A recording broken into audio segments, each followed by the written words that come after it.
BX1 +. L'édito Fabrice Grosfilet. Dans ce débat sans fin entre artisans et opposants du nucléaire, voici donc une prise de position à laquelle on ne s'attendait pas forcément. Celle du Conseil supérieur de la santé qui a transmis aux petites heures ce matin un communiqué où il se montre plus que sceptique sur l'hypothèse d'une prolongation de nos centrales nucléaires.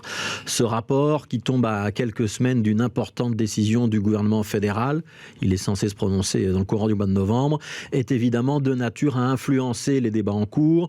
Certains y verront une manière d'éclairer les débats en leur donnant des bases scientifiques solides et multidisciplinaires, et d'autres plutôt une opération téléguidée destinée à faire pression et priver le politique d'une partie de son autonomie. Alors commençons peut-être par préciser ce qu'est ce Conseil supérieur de la santé.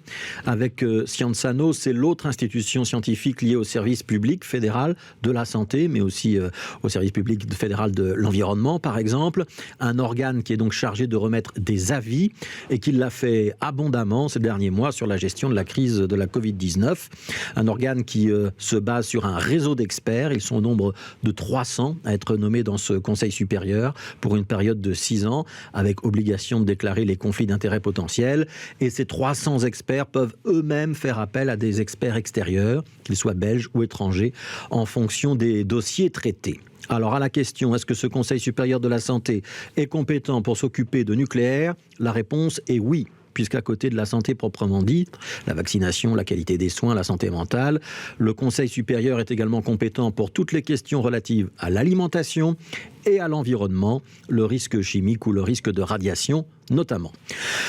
Alors les experts ne sont donc pas sortis de leur rôle en rendant cet avis. Par contre, la publication de leurs conclusions à quelques semaines d'un débat politique assez houleux est effectivement de nature à orienter la décision.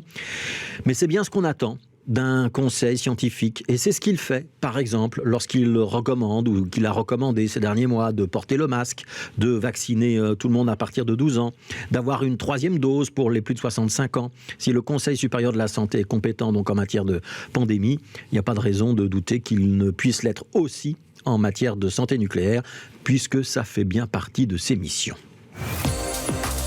Alors que dit-il ce Conseil dans son avis du jour ? D'abord que le risque zéro n'existe pas, qu'un accident nucléaire, une attaque terroriste, ça ne peut jamais être totalement exclu, et que de ce point de vue-là, la Belgique, avec sa densité de population et la proximité de grandes villes aux côtés des centrales, offre une vulnérabilité particulière.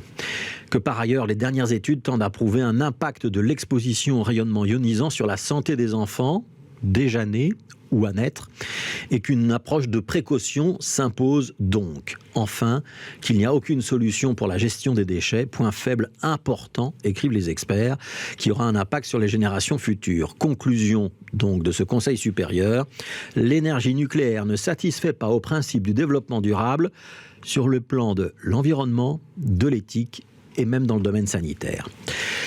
Alors en termes de réduction de CO2, la prolongation des 2 réacteurs serait un atout, entend-on très régulièrement ces dernières semaines. Eh ben non, ça ne changerait pas fondamentalement le cours des choses, estiment les experts qui rappellent que l'électricité ne représente que 14% de notre production de CO2.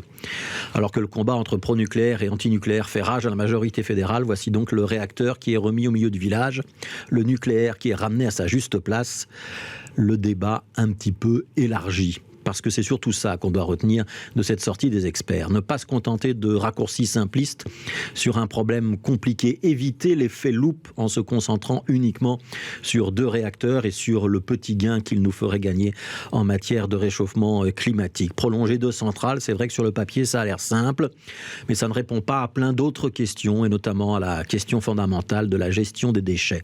Des déchets qui vont vivre, il faut le rappeler, il faut toujours le rappeler, plusieurs centaines de milliers d'années. On ne parle pas de 2 ou 3 générations ici. Si on voulait remonter le temps dans le sens inverse, on serait au-delà de l'homo sapiens.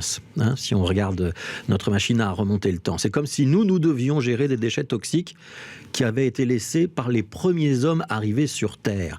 Et ce constat-là, quelles que soient vos convictions politiques, écologiques, philosophiques, il a de quoi donner le vertige.